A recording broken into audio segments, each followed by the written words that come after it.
அன்பார்ந்த Sri Ranganathan movie makers வழங்கும் central என்னும் திரைப்படத்தின்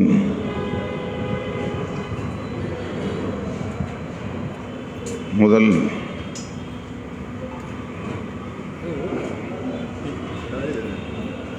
போஸ்டர் வெளியீட்டு விழாவை முன்னின்று நெறிப்படுத்தி கொண்டிருக்கிற கட்சியின் செய்தி தொடர்பாளர் தம்பி கு.க. பாவலன் அவர்களை, அதனை பெற்றுக்கொண்ட திரை கலைஞர்கள் திரு குமரகுரு அவர்களே, இயக்குனர் பாரதி சிவலிங்கம் அவர்களே, திரு தேவராஜ் அவர்களே,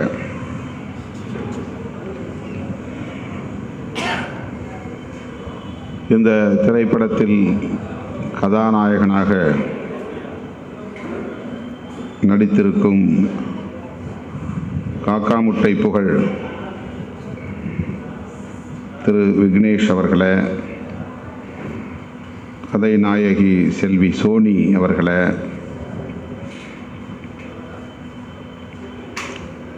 நடிகர் சித்தா தர்ஷன் அவர்களே, இசை இயக்குனர் இளா அவர்களே, இயக்குனர் எஸ்.எஸ். சூர்யா அவர்களே மற்றும் இந்த படக்குழுவை சார்ந்த தோழர்களே,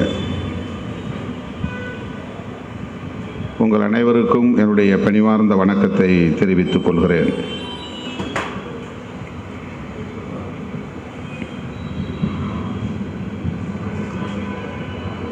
இந்த போஸ்டர் வெளியிடக்கூடிய ஒரு வாய்ப்பை எனக்கு வழங்கியதற்காக இயக்குனர் பாரதி சிவலிங்கம் மற்றும் தயாரிப்பாளர் உள்ளிட்ட படக்குழுவை சார்ந்த அனைவருக்கும் என்னுடைய நன்றியை தெரிவித்துக் கொள்கிறேன். சென்ட்ரல் என்பதற்கு ஒரு துணை தலைப்பு ஆங்கிலத்தில் ஹிஸ்டரி ஆஃப் டார்க்னஸ், இருளின் வரலாறு, ஒரு இருட்டின் வரலாறு என்கிற துணை தலைப்போடு இந்த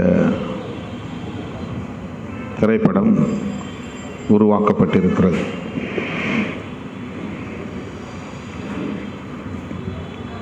இந்த கதை சுருக்கம் என்ன என்று கேட்டேன். விக்னேஷ் சொன்னார்.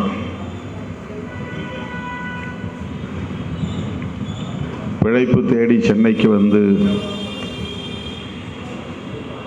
பல்வேறு சவால்களை சந்திக்கும் ஒரு இளைஞனின் வாழ்க்கையை பற்றிய திரைப்படம்.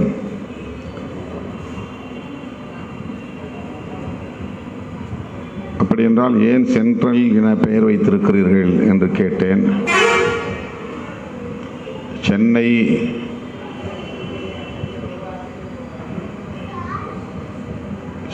தேடி வருகிற ஒரு இளைஞனின் கதை என்கிற போது சென்னை என்று இருக்கலாமே, சென்ட்ரல் என்று இருப்பதற்கு பெயர் வைத்ததற்கு என்ன காரணமாக இருக்கும் என்று கேட்டேன். சென்னையை நோக்கி வருகிற அனைவரும் ரயில் மூலம் வந்தால் சென்ட்ரலில் தானே இறங்க வேண்டும். சென்ட்ரல் சென்னையின் மையப்பகுதியாக இருக்கிறது. சென்னையை தேடி வருகிற அனைவருக்குமான ஒரு நுழைவாயிலாக இருக்கிறது.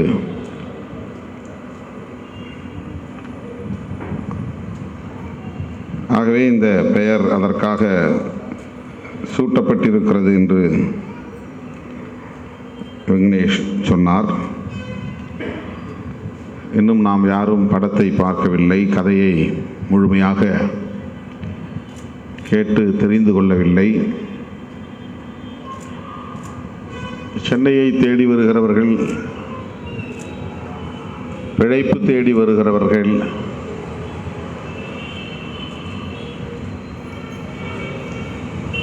அடைக்கலம் தேடி வருகிறவர்கள்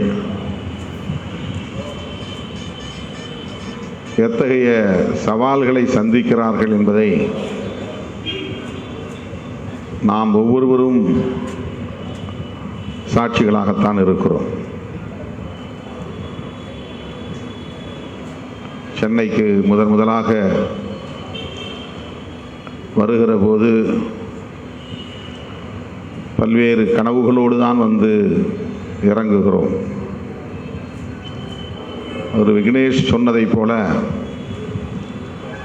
நானும் முதலில் சென்னையில் வந்து காலடி வைத்த இடம் சென்ட்ரல். 1979 கல்லூரியில் படிப்பதற்கு விண்ணப்பம் செய்ய வேண்டும் என்று சென்னையை நோக்கி பயணப்பட்டோம். நெடுந்தூர பயணம் என்பது அப்போது அனுபவம் இல்லை. 1 மணி நேரத்திற்குள்ளாக பயணிப்பது, ஊரிலிருந்து கல்லூரிக்கு செல்லுவது, டவுன் பஸ்ஸில் ஏறி போவது, அவ்வளவுதான் பயண அனுபவம். முதலில் சென்னைக்கு வந்தபோது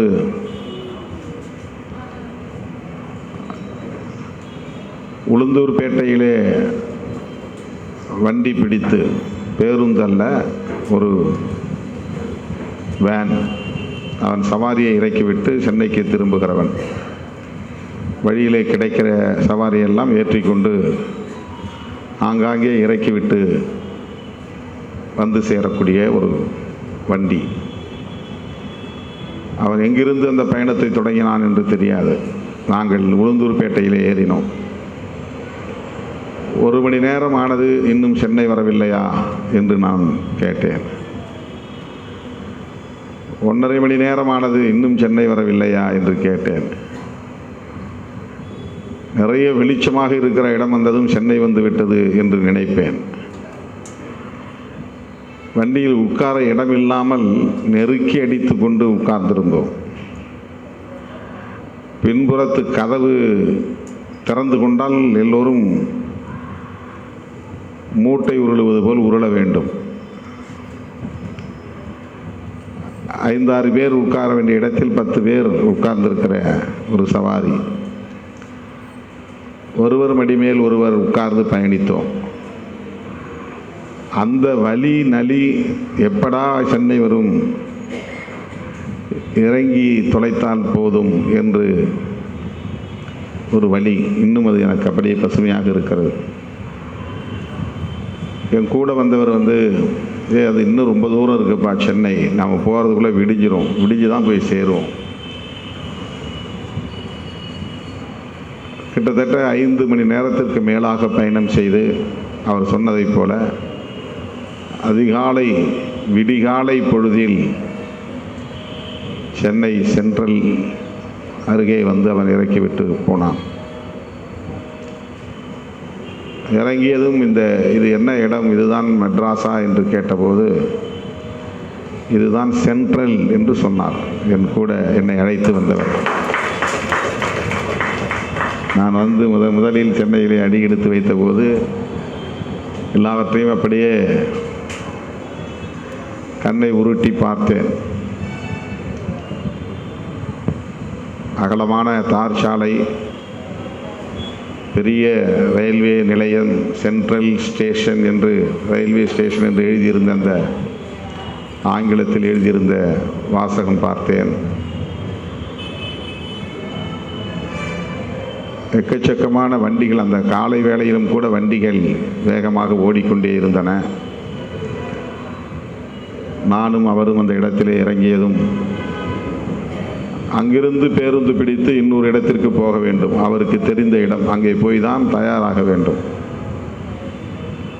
அப்படி சென்ட்ரலிலே இறங்கி மாறி ஒரு டவுன் பஸ், சிட்டி பஸ்ஸை பிடிச்சு ரொம்ப தூரம் போனோம். எங்கே போய் இறங்கினோம் என்றால், அடுத்து 2வது அடி எடுத்து வைத்த இடம் குறுக்குப்பேட்டை. குறுக்குப்பேட்டை என்று அப்போது அந்த நண்பர் எனக்கு சொன்னார். இது என்னுடைய சென்னை நோக்கி வந்த பயணத்தின் முதல் அனுபவம்.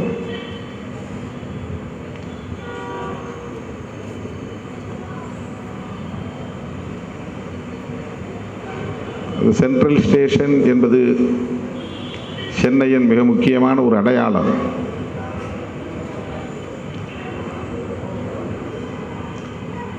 இந்தியாவை தமிழ்நாட்டோடு இணைக்கிற ஒரு புள்ளி. தமிழ்நாட்டுக்கு அப்பால் எந்த மாநிலத்திலிருந்து யார் வந்தாலும் சென்ட்ரல் ரயில்வே ஸ்டேஷனில் வந்து இறங்கித்தான் சென்னைக்குள்ளே நுழைய முடியும். தி கேட்வே ஆஃப் தமிழ்நாடு, தமிழகத்தின் நுழைவாயில்.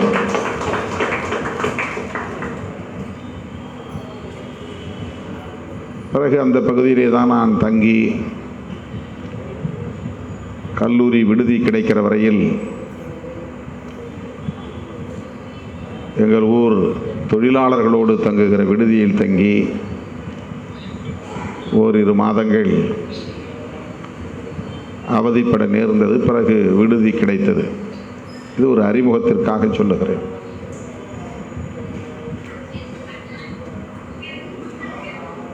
அப்படி 79 நான் அடியெடுத்து வைத்த சென்னையில்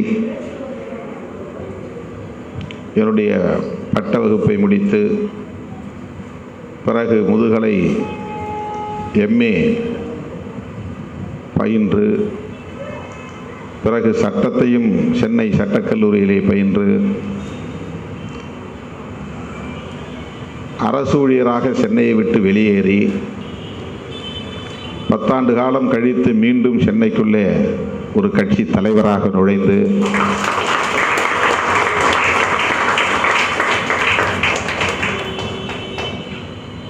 இன்றைக்கு சட்டமன்றத்திற்குள்ளும் நாடாளுமன்றத்திற்குள்ளும் நம்முடைய குரல் ஒலிக்கக்கூடிய வகையில் ஒரு இடத்தை தொட்டிருக்கிறோம்.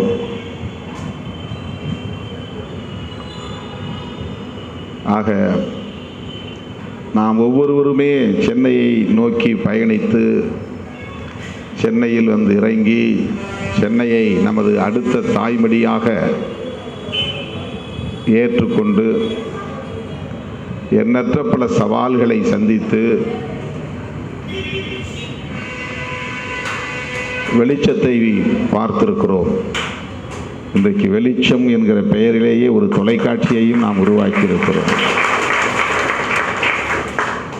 ஆக 79 சென்னையில் நான் அடியெடுத்து வைத்த போது ஒரு இருட்டுக்குள்ளே உழலக்கூடியவனாக நானும் இருந்தேன். நானே அதற்கு ஒரு சாட்சியமாக இருந்தேன் என்பதைத்தான் இந்த நேரத்தில் நான் உணர்ந்து பார்க்கிறேன்.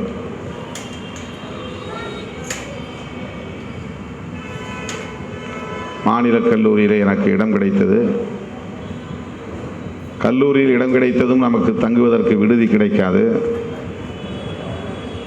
1 மாதமோ 2 மாதமோ காலம் எடுத்துக்கொள்வார்கள். அந்த ஓரிரு மாதங்களை எப்படி கடப்பது, எங்கே தங்குவது, எங்கே சாப்பிடுவது, எவ்வளோ பெரிய சவால் இது. கொத்தவால் சாவடி அருகே வரதாமுத்தியப்பன் தெரு என்று ஒரு தெரு இருக்கிறது.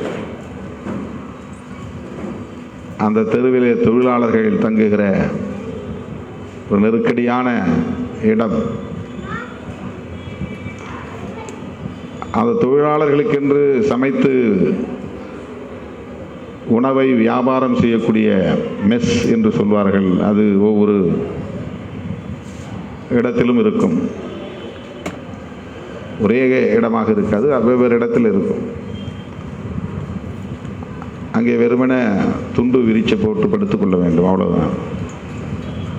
அப்படி படுத்தால் கூட ஒருவர் மேல் ஒருவர் கால் போட்டு படுக்கிற அளவுக்கு தான் இடம் இருக்கும். இல்லை என்றால் உட்கார்ந்து கொண்டே தூங்க வேண்டும். ஒருவர் கழிப்பறைக்கு போனால் இன்னொருவர் காத்திருக்க வேண்டும் மணிக்கணக்கில். குளிப்பதற்கு ஒரே ஒரு பாத்ரூம் இருக்கும், அதுலேயும் கதவு இருக்காது. அப்படிப்பட்ட ஒரு இடத்திலே நான் 2 மாதங்கள் தங்கியிருந்தேன். எங்கள் ஊர்க்காரர்களோடு சேர்ந்து சும்மாதான் இருக்கிறோம்,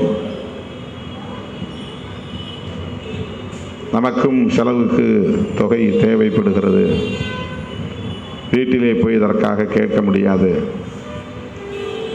என்று அந்த தொழிலாளர்களோடு சேர்ந்து போய் கொத்தவால் சாவடியிலே சில முறை மூட்டையை சுமந்திருக்கிறேன். கடுமையாக கழுத்து வலிக்கும். கூட வருகிறவர்கள் தூக்க வேண்டாம், நீ வேண்டாம், வராதே என்பார்கள். நமக்கு அனுபவம் தேவை. கொத்தவால் சாவடிக்குள்ளே நுழையவே முடியாது. மழை காலத்தில் அப்படி ஒரு நாற்றம் அடிக்கும். அழுகிய காய்கறிகள், அழுகிய இலைகள், அழுகிய கீரை வகைகள், அப்படியே அது குவிந்து குவிந்து அதை சுத்தம் செய்வதற்கு இயலாத நிலையிலே அதில் தான் நடந்து போக வேண்டும். மழை பெய்தாலும் பெய்யாவிட்டாலும் எந்த நேரமும் ஈரங்காத்து கிடக்கிற ஒரு இடம் அது. மலைய பெருமாள் தெரு முழுக்க சேரும் சகதியுமாகத்தான் இருக்கும். அந்த பகுதிக்குத்தான் வியாபாரிகள், சிறு சிறு வியாபாரிகள் வந்து காய், கறி, பழம் எல்லாவற்றையும் வாங்கி செல்வார்கள். உள்ளே வண்டி போகாது. ஆக வியாபாரிகள் வாங்கக்கூடிய அனைத்தையும் மூட்டை கட்டி தூக்கி கொண்டு வந்து இந்த டெலிஃபோன் எக்ஸ்சேஞ்ச் போன்ற இடங்களில், பாரிமுனை பகுதிகளில் நிற்கிற வண்டிகளில் வைக்க வேண்டும். ஆட்டோ ரிக்ஷா, கை ரிக்ஷா இல்லை, சைக்கிள் ரிக்ஷா. தொழிலாளர்கள் இப்படித்தான் அங்கே பணியாற்றுவார்கள். ஒரு இருண்ட காலம், வலி மிகுந்த காலம். இன்றைக்கும் அவையெல்லாம் வடுக்களாக அப்படியே வாழ்க்கையில் அடையாளங்களாக இருக்கின்றன. பிறகு விடுதி கிடைத்தது. சைதாப்பேட்டையில் இருக்கிற MC ராஜா விடுதியிலே தங்கி 5 ஆண்டு காலம் பயிலுகிற வாய்ப்பு கிடைத்தது. இதுபோல ஒவ்வொருவருக்கும் ஒரு கதை இருக்கும். அப்படி ஒரு இளைஞனின் கதையைத்தான் இந்த தம்பிகள் தேர்வு செய்திருக்கிறார்கள் என்று நான் நம்புகிறேன். மீண்டும் மீண்டும் அது நினைவு கூறத்தக்க ஒன்றுதான். மறுபடியும் அவற்றையெல்லாம் நாம் உரையாடலுக்கு உட்படுத்த வேண்டிய வாழ்க்கைதான். எத்தனை லட்சம் பேர் வந்தாலும் எல்லோரையும் வராதே என்று சொல்லாமல் வருக என்று வரவேற்கக்கூடிய ஒரு இடம்தான் சென்னை. நான் 79 அடியெடுத்து வைத்த காலத்தில் இருந்த மக்கள் தொகையைப் போல இப்போது குறைந்தது 10 மடங்காவது பெருகி இருக்கும் சென்னையின் மக்கள் தொகை.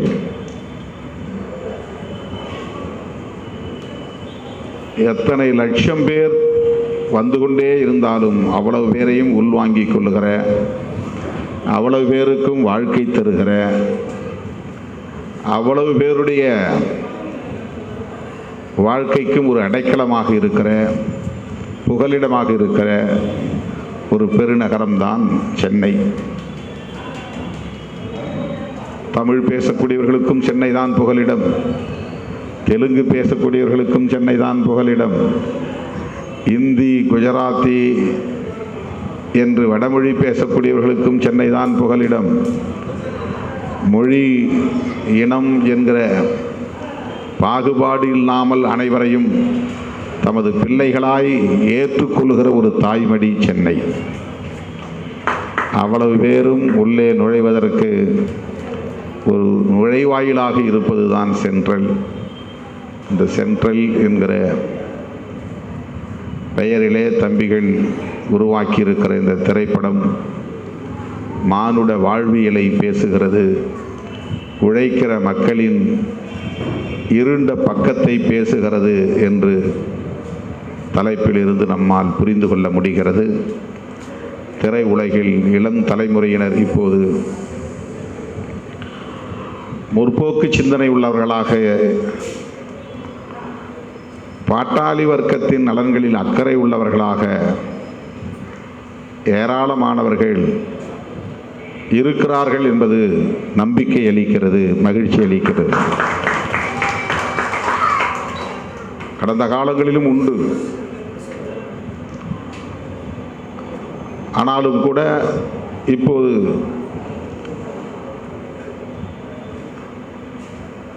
நிறைய இளைஞர்கள், இளம் பெண்கள் திரைத்துறையில் இவ்வளவு காலம் பேச அஞ்சுவதற்கு உரிய கருப்பொருளை தொடாமல் இருந்தார்கள். இப்போது வெளிப்படையாக தொட்டு பேசுகிற துணிச்சலை பெற்றவர்களாக இருக்கிறார்கள். அதனை உரையாடலுக்கு உட்படுத்தக்கூடியவர்களாக இருக்கிறார்கள். ஒவ்வொரு குடிமகனின் உள்ளத்திலும் எழுகிற கேள்விகளை பிரதிபலிக்கக்கூடியவர்களாக இருக்கிறார்கள். வலதுசாரி அரசியலை கேள்விக்குள்ளாக்கக்கூடிய துணிச்சலை நாம் இன்றைக்கு பார்க்க முடிகிறது. நேற்றைக்கு கூட பராரி என்ற ஒரு திரைப்படத்தை பார்த்தேன். புலம்பெயர்ந்து வாழக்கூடிய தமிழர்கள் சாதி உணர்வோடு தமிழ்நாட்டிலிருந்து கர்நாடகாவுக்கு போய் கூலி வேலை செய்து கொண்டிருக்கிற அந்த உழைக்கும் மக்களிடையே ஒரு இடைவெளி சாதியின் பெயரால் இருக்கிறது, ஒரு முரண் இருக்கிறது, பகை இருக்கிறது. சாதிவெறி அமைப்புகளால் ஊட்டப்பெற்ற, திணிக்கப்பெற்ற அந்த சாதி உணர்வு, சாதி வெறி உழைக்கும் மக்களிடையே ஒரு இடைவெளியை உருவாக்கி வைத்திருக்கிறது. அங்கே போனதும் இனவெறி அமைப்புகளால் இனவெறி ஊட்டப்பெற்ற நிலையில் நான் இந்த மண்ணை சார்ந்தவன், நீ தமிழ்நாட்டிலிருந்து வந்தவன் என்று பகை, முரண், மோதல், மிகப்பெரிய தாக்குதல், சாதியால் பிளவுண்டு கிடக்கிற தமிழர்களுக்கு அவர்கள் பார்வையில் தமிழனா மட்டும்தான் தெரிகிறான். அதில் உயர்ந்த சாதி, தாழ்ந்த சாதி என்று தெரிவதில்லை. நீ தமிழன், நான் கன்னடன். ஆக கன்னடன் தமிழனை தாக்குகிற போது தமிழர்களுக்கு இடையிலே சாதி வெறியை விட இனவெறி கொடூரமானது என்பது புரிந்து சாதி அடையாளங்களை எல்லாம் தூக்கி எறிந்துவிட்டு கைகோர்க்கிறார்கள். இப்படி ஒரு கதை.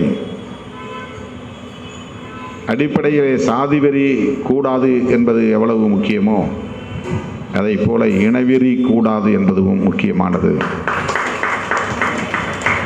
சாதியவாதம் தவறு என்றால் இனவாதமும் தவறு. சாதி தூய்மை தவறு அல்லது சாதி தூய்மை சரி என்று வாதிட்டால் இன தூய்மைவாதம் பேசுவதும் சரி என்றாகிவிடும். அல்லது சாதி தூய்மைவாதம் தவறு என்கிற போது இன தூய்மைவாதமும் தவறு. பிறகு எப்படி நாம் அரசியலை புரிந்து கொள்வது? வெறும் சாதியும் மதமும் இனமும் அடையாளங்களாய் இருந்தால் நம்மால் ஜனநாயகத்தை அடையாளம் காண முடியாமல் போய்விடும். ஜனநாயகம்தான் நமக்கான அடையாளம் என்பதை நாம் ஒப்புக்கொண்டால் நம்மிடையிலே முரண்பாடுகள் உருவாகாது, மோதல்கள் உருவாகாது, சாதி வெறியாட்டம் நிகழாது, இனவெறியாட்டம் நிகழாது, மதவெறியாட்டம் நிகழாது. ஜனநாயகம் நம்மை செழுமைப்படுத்தும். ஜனநாயகம்தான் சகோதரத்துவத்திற்கு அடிப்படையானது. ஜனநாயகம்தான் சமத்துவத்திற்கு அடிப்படையானது. ஜனநாயகம்தான் சமூக நீதிக்கு வழிவகுக்கும். எனவே ஜனநாயக சக்திகளாக நம்மை அடையாளம் கண்டுகொள்ள வேண்டும். ஜனநாயக சக்திகளாக எப்படி அடையாளப்படுத்துவது? ஜனநாயகம் என்பது வெறும் தேர்தலுக்கு பயன்படுகிற சொல்லாடல் அல்ல. அதிகம் வெற்றி பெறுகிறவர்கள் ஆட்சியை கைப்பற்றலாம், அது ஜனநாயகம். மகாராஷ்டிராவிலே இன்றைக்கு பாரதிய ஜனதா கட்சி தலைமையிலான கூட்டணி 200க்கும் மேற்பட்ட இடங்களில் வெற்றி பெற்றதால் ஆட்சியை மீண்டும் அது தக்க வைத்துக் கொண்டது. எனவே அது ஜனநாயகம், நாம் ஒப்புக்கொள்கிறோம். ஜார்க்கண்டிலே காங்கிரஸ் கட்சியின் தலைமையிலான கூட்டணி கூடுதலான இடங்களை பெற்று ஆட்சியை கைப்பற்றி இருக்கிறது, அது ஜனநாயகம். இது பெரும்பான்மை என்பது ஜனநாயகத்தின் முக்கியமான கூறுகளில் ஒன்று. ஆனால் அது மட்டுமே ஜனநாயகம் இல்லை. ஜனநாயகம் என்பது ஒவ்வொரு மனிதனையும்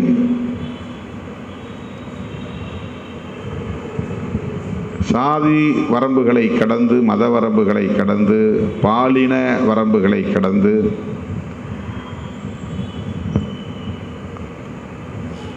சகோதரத்துவத்தோடு அணுகுவது, மதிப்பது என்பதுதான் ஜனநாயகம். பிறர் உணர்வுகளை மதிக்க வேண்டும், பிறர் உணர்வுகளை அனுமதிக்க வேண்டும், பிறருடைய உரிமைகளை பறிக்கக்கூடாது, தடுக்கக்கூடாது, அதிகாரத்தை பகிர்ந்தளிக்க வேண்டும், ஒரு இடத்தில் அதிகாரத்தை குவிக்கக்கூடாது. டீசென்ட்ரலைசேஷன் ஆஃப் பவர், அதுவும் ஜனநாயகத்தின் கூறுகளில் முக்கியமானது. இன்றைக்கு விடுதலை சிறுத்தைகள் கட்சியில் ஒரு ரெவென்யூ மாவட்டத்திற்கு ஒரு மாவட்ட செயலாளர் என்று போடுகிற முறையை மாற்றி ஒரு சட்டமன்ற தொகுதிக்கு ஒரு தொகுதி மாவட்ட செயலாளர்கள் என்று 234 மாவட்ட செயலாளர்களை நியமிக்கப் போகிறோம். இது ஒரு வகையான அதிகார பகிர்வு, டீசென்ட்ரலைசேஷன் ஆஃப் பவர்ஸ். கட்சிக்குன்னு ஒரு அதிகாரம் இருக்கிறது, அந்த அதிகாரத்தை பகிர்ந்தளிப்பது. ஒரு மாவட்டத்துக்கு ஒரு ஆள் போட்டோம் முதல்ல, அப்புறம் 2 ஆள் போட்டோம், அப்புறம் 3 ஆள் போட்டோம் ஒரு மாவட்டத்துக்கு, ரெவென்யூ மாவட்டத்துக்கு. இப்போ இந்த மாவட்டத்துக்குள்ள 9 சட்டமன்ற தொகுதி இருக்கா, 9 மாவட்ட செயலாளர். 2 பேர் இருந்த இடத்துல இப்போ எக்ஸ்ட்ரா 7 பேருக்கு வாய்ப்பு.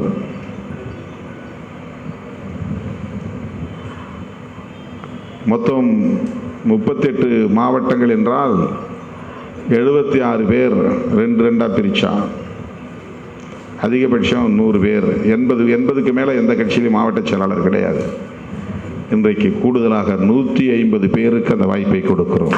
150 பேருக்கு கூடுதலாக. ஆக இப்படி அதிகாரத்தை பகிர்ந்தளிப்பது, அது ஜனநாயகத்தின் கூறு. ஆகவே ஜனநாயக சக்திகளாக நாம் இருக்கிறோம் என்றால், என் குலம் இதுன்னு எனக்கு மட்டும் இல்லை, என் சாதிக்கு மட்டும் இல்லை, யாரும் குளத்தில் குளிக்கலாம், அது ஜனநாயகம். நான் தான் ஷூ போட்டு போகணும், செருப்பு போட்டும் போகணும்ல, நீயும் வாங்க முடிஞ்சால் நீ ஷூ போடலாம், செருப்பு போடலாம், அது ஜனநாயகம். அந்த உணர்வுகளை மதிக்கணும். நான் மட்டும்தான் கொடியேற்றுவேன் எங்கள் ஏரியாவில், நீ கொடியேற்றக்கூடாது அப்படின்னா அது ஜனநாயகம் இல்லை. நான் கொடியேற்ற முடியும்னா நீயும் கொடியேற்றலாம், அந்த இடத்துல ஏற்றிக்கோ, ஒன்றும் பிரச்சனை இல்லை. உனக்குன்னு ஒரு கட்சி இருக்குது, உனக்குன்னு ஒரு கொடி இருக்குது, அதை ஏற்றிக்கோ. அதை அனுமதிப்பது ஜனநாயகம்.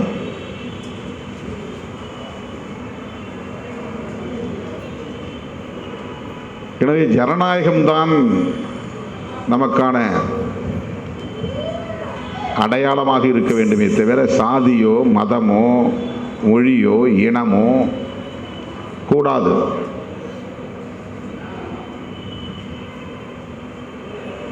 இந்த புரிதல் வளர வளர நமக்கு தேசத்தின் எல்லைகள் கூட தேவைப்படாது. ஒட்டுமொத்த பூகோளமே மனிதர்களுக்கானது. எதற்காக இந்தியாவுக்கு என்று ஒரு எல்லை, பாகிஸ்தானுக்கு என்று ஒரு எல்லை, அந்த எல்லையை பாதுகாக்க எதற்காக கோடிக்கணக்கான ரூபாயை செலவு செய்து படையினரை நிறுத்த வேண்டும் என்கிற ஒரு கேள்வி எழும். எல்லை இருக்கட்டும், ஆனால் அந்த எல்லையை பாதுகாப்பதற்கென்று எத்தனை கோடிகளை செலவிட வேண்டியிருக்கிறது. மொத்த வருவாயிலே கூடுதலாக நிதி ஒதுக்கீடு இராணுவத்திற்குத்தான், முப்படைகளுக்கும் தான். ஒரு தேச எல்லையை போட்டுவிட்டு, ஒரு கோட்டை போட்டுவிட்டு, அந்த எல்லை கோடுகளை பாதுகாப்பதற்காகத்தான் எல்லா நாடுகளிலும் ஆயிரக்கணக்கான கோடிகளை கொட்டி செலவு செய்கிறார்கள். ஒரு தேசத்தின் வருவாயில் பெரும் பகுதி அதற்காகவே போகிறது.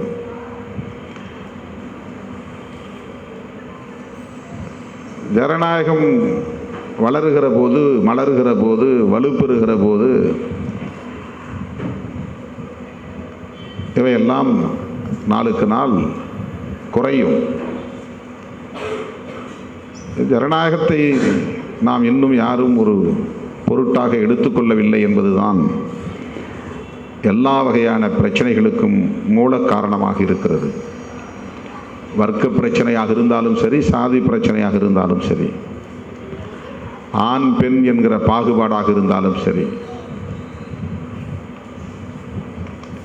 இதை பேசுகிற இளைஞர்கள் இன்றைக்கு திரைத்துறையிலே, கலைத்துறையிலே அதிகம் வந்திருக்கிறார்கள், வந்து கொண்டே இருக்கிறார்கள். அப்படிப்பட்ட சிந்தனை உள்ளவர்கள் இருந்ததால் தான் இந்த போஸ்டரை வெளியிடுவதற்கு திருமாவளவன் என்று தேர்ந்தெடுத்திருக்கிறார்கள். இல்லை என்றால் இவர்கள் என்னை தேடி இருக்க மாட்டார்கள், இந்த திடலுக்கு வந்திருக்க மாட்டார்கள். ஆகவே நான் பெருமைப்படுகிறேன், மகிழ்ச்சி அடைகிறேன். இந்த படக்குழுவினரை பாராட்டுகிறேன், வாழ்த்துகிறேன். இந்த திரைப்படம் நல்ல வரவேற்பை பெற வேண்டும், வெற்றி பெற வேண்டும் என்று வாழ்த்தி முடிக்கிறேன். நன்றி, வணக்கம்.